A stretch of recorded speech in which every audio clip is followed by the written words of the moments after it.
Y deseo comenzar con una aclaración sobre la materia que trataré, que se limitará a aspectos éticos del uso de cannabis y no de cannabinoides, cuyo discernimiento ético respecto a su uso, estimo, no debiera ser diferente al de un fármaco cualquiera de su clase. En primer lugar, tal como me mandata el presidente de la SONEPSIN, que está aquí presente, y de otro modo me denunciaría al tribunal, debo partir con una declaración del conflicto de intereses. No he recibido dinero ni prebendas en los últimos 24 meses de la industria farmacéutica, de los promotores de la legalización de la marihuana, ni del SENDA, para viaje, investigación, conferencia ni consultoría. En mi práctica clínica neurológica no receto marihuana como medida terapéutica, si bien no tengo objeciones morales respecto a su uso con fines recreacionales por personas adultas. Esporádicamente lo he usado, con ese propósito. Tal como aquí se ha señalado, el uso medicinal de la marihuana se remonta a tiempos inmemoriales. Su primera información nos dirige al mítico emperador Fuxi, en los orígenes dinásticos de esa gran nación, a quien la tradición atribuye, además de haber inventado la escritura y la pesca, el haberse referido a las propiedades medicinales de la marihuana, señalándola como una medicina de uso popular, atribuyéndoles poderes tanto yin como yang, lo que quiera que eso signifique. El cultivo del cáñamo se extendió en las más distintas civilizaciones, tal como aquí se ha dicho, donde junto a sus innegables propiedades textiles, además de su uso como combustible y alimento, comenzó a ser usado como estupefaciente. Uso este último del que se tiene su primer registro en la obra del historiador griego Heródoto, quien en sus historias describe una ceremonia fúnebre entre los escitas, en la que se arrojaba cannabis sobre un foso con piedras ardientes para posteriormente aspirar el humo que de ellas emanaba con fines aparentemente psicoactivos. Su uso con fines medicinales siguió desarrollándose con el curso de los siglos como indicación corriente de quienes practicaban la medicina y como forma de automedicación de pacientes que cultivaban sus propias plantas, con el propósito de usarlas para alguna de las tantas propiedades terapéuticas que se le atribuían. Entre los primeros se cita a uno de los padres de la cirugía china, Hua Tuo, a quien se le atribuye el desarrollo de una poción anestésica compuesta de resina de cáñamo y de vino que le permitía practicar sus intervenciones sin dolor. Un protoanestesista, podríamos decir. Entre los segundos se cuentan personajes de la estatura histórica de George Washington, quien en su diario consignaba el cultivo del cáñamo y su procesamiento con fines diferentes de los industriales y que eran los más corrientes.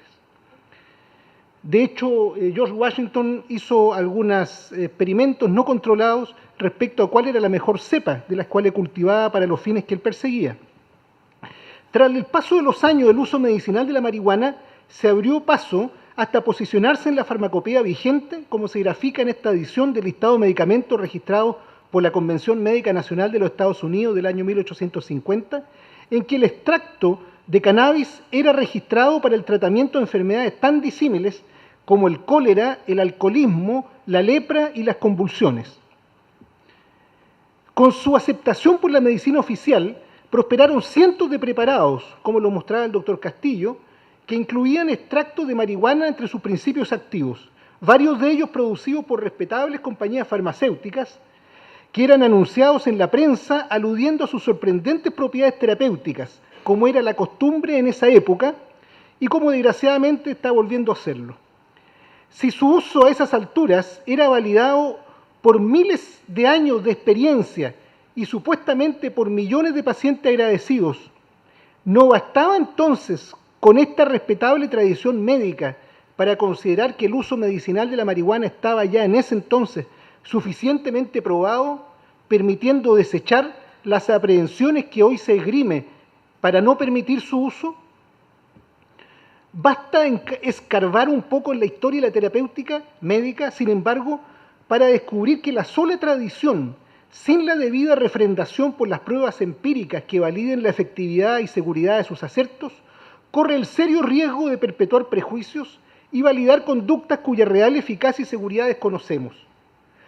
Una rápida mirada a los contenidos de las revistas científicas de un par de siglos atrás nos permite explorar las terapias que habían sido validadas como eficaces por la tradición, más allá de cualquier duda, y que acompañaban a la marihuana en el arsenal terapéutico de la época. Es así como en el primer artículo publicado en la edición inaugural del New England Journal of Medicine, el año 1812, recordado pocos años atrás en su edición del Bicentenario, se daba cuenta del caso clínico de un paciente tratado por uno de los miembros fundadores de la Universidad de Harvard y primer decano de su escuela de medicina, el doctor John Warren, que aparece en una foto que ya afortunadamente no se estila tomársela por los decanos. El doctor John Warren reportaba un caso de angina pectoris, tratado sucesivamente con sangrías, opio y laxantes. Agentes cáusticos de uso tópico aplicados sobre el esternón, resina de asa fétida, que era una planta que está ahí, conocida popularmente en ese entonces como estiércol del diablo. Ustedes podrán imaginarse el olor que tenía. Arsénico y finalmente, poco antes de su muerte del paciente, tabaco, con lo que parece haber registrado, según registra el autor, una discreta mejoría. Con el eufemismo que aquí señala un escaso margen terapéutico, podríamos decir. La primera afirmación que se puede obtener de este, junto a otros innumerables ejemplos, es que la validación a partir de la tradición y la autoridad no son suficientes para entregar racionalidad a determinados usos terapéuticos de medicinas ancestrales, como son la sangría, la asa fétida o la igualmente popular en ese entonces marihuana en sus distintas presentaciones. Mucha agua ha pasado bajo el puente desde ese lejano 1812, en lo que se refiere a la definición de la racionalidad en la definición de la seguridad y eficacia de la terapéutica médica, que pasó de una carta blanca que respaldaba sin cuestionamiento el juicio de quienes ejercían la medicina en el siglo XIX a un sistema de ejercicio profesional altamente regulado, en el que un rol central han jugado, por un lado, el ordenamiento de la medicina como profesión,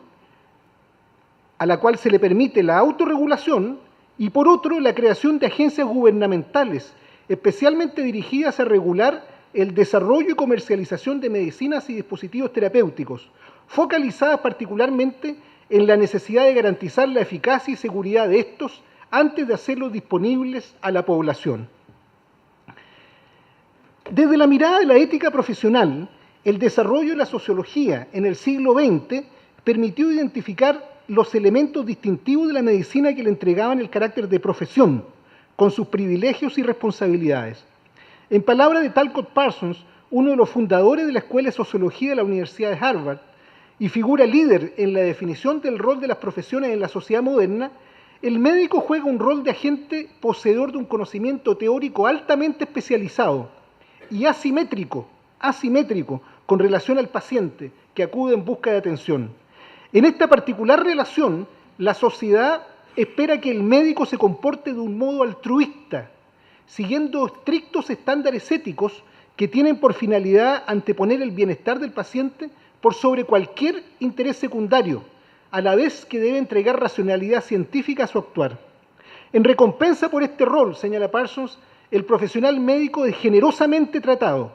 y se le entrega un privilegio de autorregulación a su estructura organizacional que debe honrar con su proceder. A comienzos del presente siglo, la fundación del American Board de Medicina Interna, el Colegio Médico Norteamérica y la Federación Europea de Medicina Interna lideraron un movimiento dirigido a identificar los principios y responsabilidades que debían distinguir a la profesión médica en el nuevo milenio.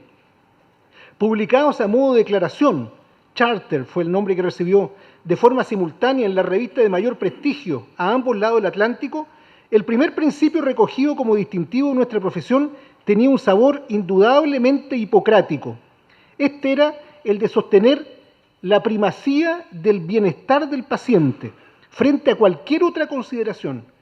teniendo presente que el altruismo, central para la preservación de la confianza que debe existir en la relación médico-paciente, no debía comprometerse en ningún caso frente a las fuerzas del mercado ni frente a las presiones administrativas o sociales hoy ubicuas. Una de las responsabilidades que recogía esta declaración, sin embargo, seguramente no era ni siquiera sospechada en la Grecia clásica ni en los 25 siglos de ejercicio de la medicina que le sucedieron. Esta responsabilidad era la de establecer un compromiso explícito con el conocimiento científico como fuente de nuestra práctica. Gran parte del contrato de la medicina con la sociedad, señala la declaración, se basa en el uso apropiado del conocimiento científico y tecnológico puesto a nuestro servicio, a la vez que la profesión tiene una responsabilidad ineludible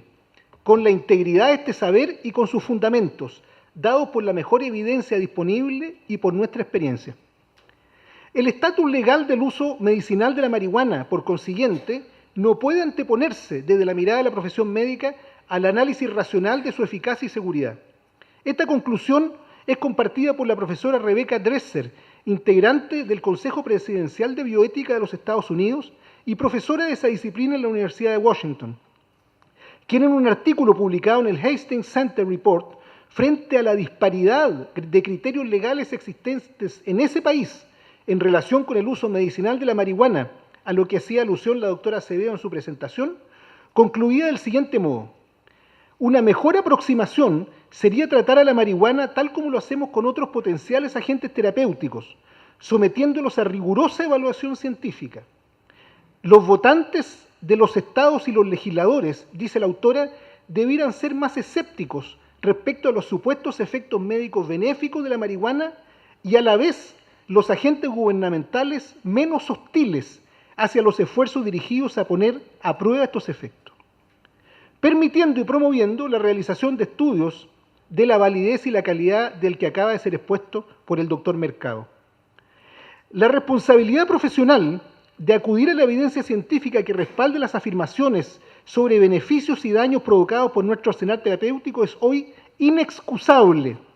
particularmente cuando el acceso a la evidencia disponible puede transformarse en algo instantáneo,